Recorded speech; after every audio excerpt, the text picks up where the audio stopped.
All Indiana Politics is your premier source for Indiana politics, focusing on issues that matter to you. I still want us to be the best in the Midwest. We can't afford another lockdown. Give the citizens of this country the relief they need. Education in the state of Indiana remains priority number one. In-depth, nonpartisan coverage. We don't know exactly where the economy will be in January. People are worried with good reason. Exclusive interviews with Indiana's political leaders. We have the resources here in the state of Indiana to care for those who are in need. Expert analysis on critical legislation. We need to reform those laws. This recovery is going to take some time. We've got to anticipate that there'll be a budget shortfall. From Wish TV, this is All Indiana Politics Podcast on the All Indiana Podcast Network.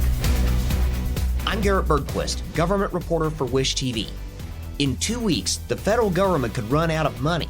House Republicans, including Indiana Congressman Jim Banks, have said for months they will not agree to any further spending extensions without a return to Trump-era border policies, including the so-called Remain in Mexico policy. I talked with Banks about the budget standoff. We also discussed former President Donald Trump's use of dehumanizing language to describe his opponents, as well as legislation on artificial intelligence and a recent fatal crash of a V-22 Osprey tilt-rotor aircraft in Japan, not unlike one that killed one of his constituents 2 years ago.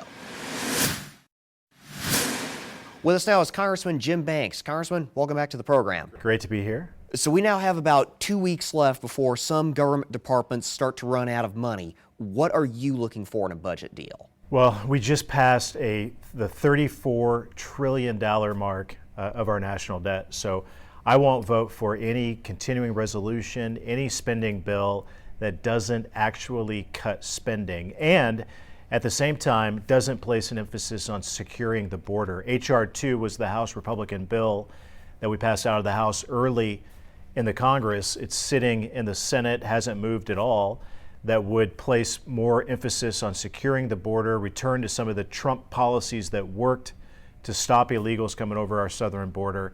That needs to be the top priority of any spending bill, leverage any spending fight to secure our own border, and stop wasting taxpayer dollars. I voted against almost every continuing resolution when Trump was president, and I voted against all of the big spending bills since Biden has been president. And the $34 trillion mark, national debt, should be a wake-up call for anybody in Congress that we have to address this issue now. And over the next 2 weeks, that's what we have to do. Why tie the funding of so many other essential government services to the border? I think the border is the single most important issue facing our country today. I mean, last month, 300,000 illegal crossings, a record number of illegals coming into our country. More illegals have come into America since Joe Biden has been president than the entire population of the state of Indiana. I mean, this is catastrophic. The drugs that are flowing into our country, the crime coming into our country, and the long-term effects of all of that is going to have a devastating impact on America. So we got to do something to secure our own border, make that a funding priority, more border patrol agents, but also in the catch and release policies of the Biden administration, and go back to the Trump Remain in Mexico policies. I think this is critical to the survival and the future of our country and needs to be a major priority in any spending bill that comes forward. Democrats have basically indicated that H.R. 2 is dead on arrival with them.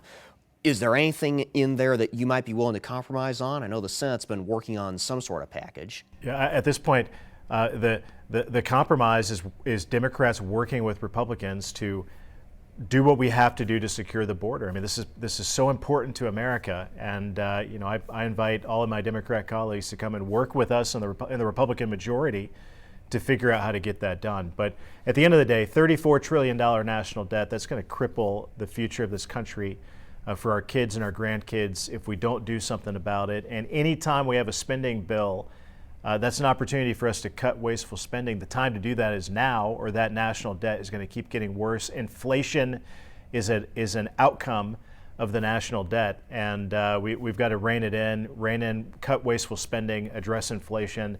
It's so important to our country's future. Back when we had the last budget standoff in September, then House Speaker Kevin McCarthy cut a deal with Democrats to keep the government funded, and then that's when we had the vote that pushed him out of office. Based on your conversations with other Republicans, how likely is it that Speaker Johnson might suffer the same fate? Well, I think this is a really important test for the new speaker. He said no more CRs on his watch. If you recall, the McCarthy CR passed, McCarthy was ousted, Speaker Johnson became the speaker quickly after that, and then passed a CR, but he said that was it. No CR in January. So we had the dual approach of two different dates for the spending expiration that's coming up here as you said, over the next couple of weeks. So I'm taking Speaker Johnson at his word. I'm going to hold him accountable for that. No more CRs, no more omnibuses. Pass a spending bill for the rest of the fiscal year and cut wasteful spending, secure the border. That should be our top priority. If he does end up cutting some sort of deal that involves a continuing resolution or something like that, would you vote to remove him?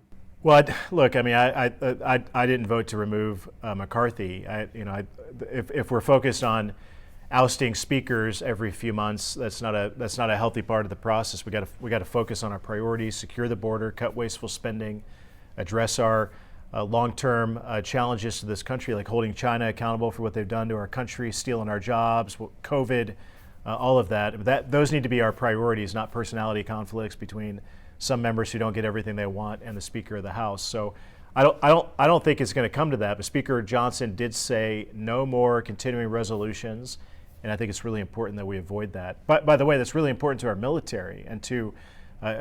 We just passed a defense bill, but a year-long CR is not good for our troops, not good for our military, our competition with China.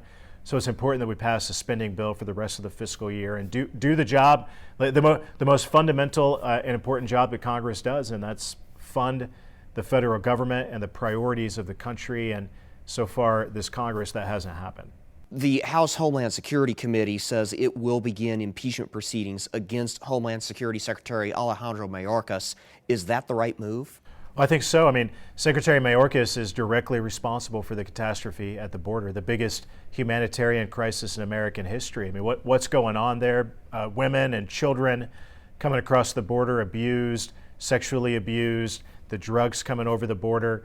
I mean, Secretary Mayorkas is directly responsible for those policies that's created that catastrophe. So holding him accountable for it, I'm a lot more focused on holding Joe Biden accountable for what he's done to this country, the wide open border and the ramifications that come from that. So I fully support impeaching Mayorkas. I support impeaching Joe Biden too, the most corrupt president in American history, the most corrupt family ever to live in the White House. The dealings between Hunter Biden and Joe Biden and what they've gotten away with for way too long deserves impeachment, in my view. So the Secretary Mayorkas hearings, I'm glad that that's moving forward. We haven't had a chance yet to vote on actually impeaching and holding the Secretary of Homeland Security accountable. I hope that'll happen very soon. So far, though, there's been no conclusive evidence that any of Hunter Biden's dealings have been tied to Joe Biden. Is that worth impeaching the president over? Well, totally. I mean, the evidence is there that Hunter Biden funneled money to his father. Joe Biden sold access to his father. The question, I suppose, might be, did that happen before he was president? Has it happened since he became president? It's clear to me that this is a very corrupt president, a very corrupt family, deserves impeachment. And the reason why is you have to impeach Joe Biden for the corruption on his watch and the abuses of power on his watch, or future presidents might think that they can get away with the same level of corruption. So that's why I think it's important. Do I expect the Senate to actually remove him from office as a Democrat-led Senate? Probably not. But let's have the public hearings in a very public way in the United States Senate and highlight the evidence to the American people that we do have already. Also, what the Biden Department of Justice did to derail investigations into Hunter Biden on President Joe Biden's watch is very suspect as well. So I hope that those hearings over impeaching President Biden happen very soon. In my view, it's very much well-deserved. I want to turn to a couple of other issues. Congress has launched a probe into the Osprey program after the crash over in Japan. And there was an Osprey crash a couple of years ago that killed a Marine from your district who was from the Fort Wayne area. Do we need to rethink the entire V-22 Osprey system? Well, the Osprey is a very important military platform. What it does, there are, I think, nearly 400 of them in the Pentagon fleet.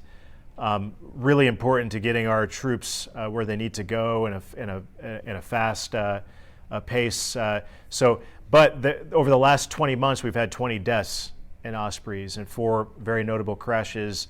That deserves to be investigated. I'm glad the Pentagon is taking this seriously. I met with officials at the Pentagon directly involved with the Ospreys after the crash that killed one of my constituents, and have been briefed on this issue and have raised these concerns. So I'm glad the Pentagon has grounded the fleet, taking it seriously.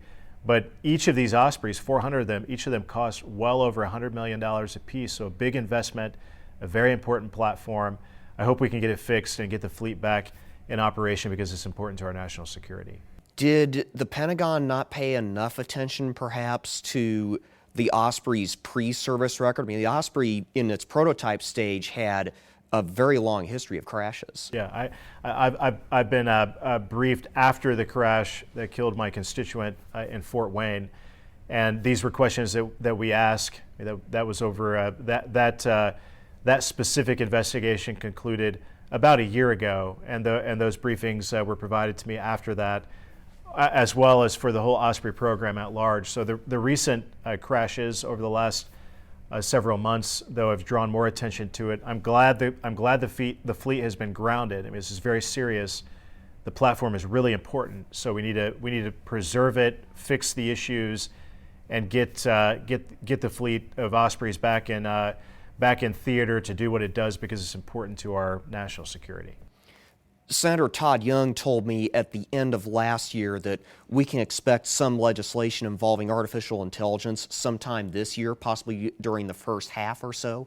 What will you be looking for in AI legislation? Well, I think that it's an important debate, a very important discussion that Congress hasn't yet focused on. So I'm glad Senator Young and others are focused on AI and what this means to our way of life, to our economy. I think we do need to set standards, though, and you have major figures like Elon Musk and others who are very concerned about where AI leads us and what the impact that it will have on humanity, on our society, on our country, our way of life. But I think that before we pass legislation, we need to have a serious conversation, a serious debate in Congress, and so far that's not happening in a widespread enough way. Maybe because of ousting speakers and personality conflicts, and partisan politics gets in the way of discussing, I think, when it comes to artificial intelligence, a very important topic that's going to have a big effect on our country for a long, and our world moving forward in a more significant way than most members of Congress even realize. So I think the debate has to happen. The committees need to dive into these subjects. I'm not sure yet what legislation would look like. Former President Donald Trump, in some of his recent speeches, has called his opponents vermin. He's said that immigrants are poisoning the blood of our country, and he said, in his words, he would not be a dictator, quote, except for one day. Now, you have endorsed former President Trump for another term. Is that appropriate behavior for someone seeking that office? Well, I'm fully in support of President Trump. He was a great president. I believe he's going to be a great president again, and have little doubt at this point that he's going to be the Republican nominee, and believe that he's going to win handily versus Joe Biden next November. And I think President Trump is right in focusing on the border and what the Biden administration has done to radically change America with an open border. Millions of illegals who have come into this country who haven't been held accountable. There's no effort to send them back over the border. The Trump administration policies of remain in Mexico were a deterrent to illegals coming across the border. The low numbers of illegal crossings on Trump's watch versus the record-breaking numbers of illegals crossing into our country today on Joe Biden's watch is alarming. And then the drugs, fentanyl flooding into our country is poisonous, is killing Americans at a large rate. And the Mexican drug cartels are directly responsible for that. And Donald Trump knows that we should be using our military focus at the southern border, taking out the Mexican drug cartels. That's a national security interest for this country that is significant, that Joe Biden has no interest in protecting. He doesn't want to protect our southern border. So I share President Trump's focus and his passion for focusing on America first and solving our problems here at home, and believe that he's spot on. Is there a risk here, though, that kind of rhetoric, coupled with some of the enforcement actions at the border, are leading to a rise in anti-Hispanic sentiment here in the United States. Is that fueling violence against them, such as what we saw with the El Paso shooting a couple of years ago?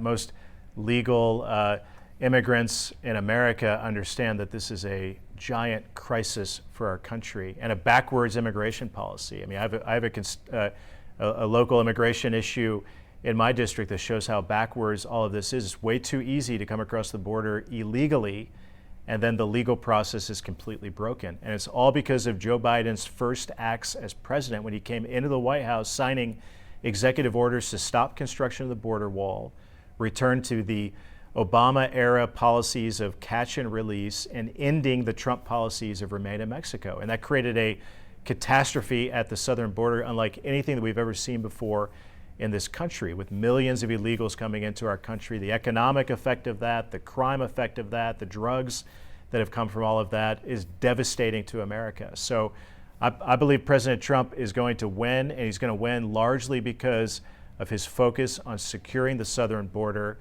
and doing everything that it takes to do that. And I fully support him in that. One last question, returning to what we were discussing at the top as this pertains to the spending deal.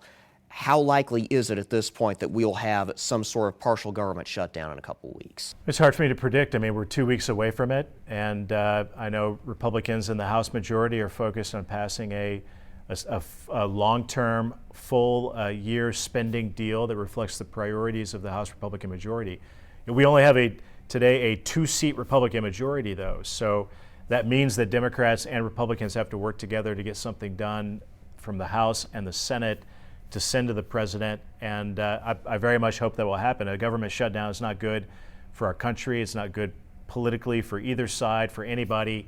It's what we should do everything we can to avoid. At the same time, these deadlines provide leverage points to make sure that we're focused on securing the southern border, and I think the spending deal needs to reflect that priority. And a lot of us have already made our position very clear. I'm not going to vote for a spending bill that doesn't prioritize securing the border, and that I think that's reflected largely within the House Republican majority.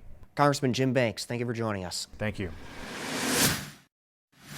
That was Indiana Republican Congressman Jim Banks. Remember, you can catch All Indiana Politics every Sunday morning at 9:30 only on Wish TV. I'm Garrett Bergquist. Thanks for listening. From Wish TV, this is All Indiana Politics Podcast on the All Indiana Podcast Network. Watch All Indiana Politics live Sunday mornings at 9:30 on Wish TV and at wishtv.com. Subscribe to this podcast and listen weekly here on the All Indiana Podcast Network. And be sure to discover even more great podcasts at allindianapodcastnetwork.com.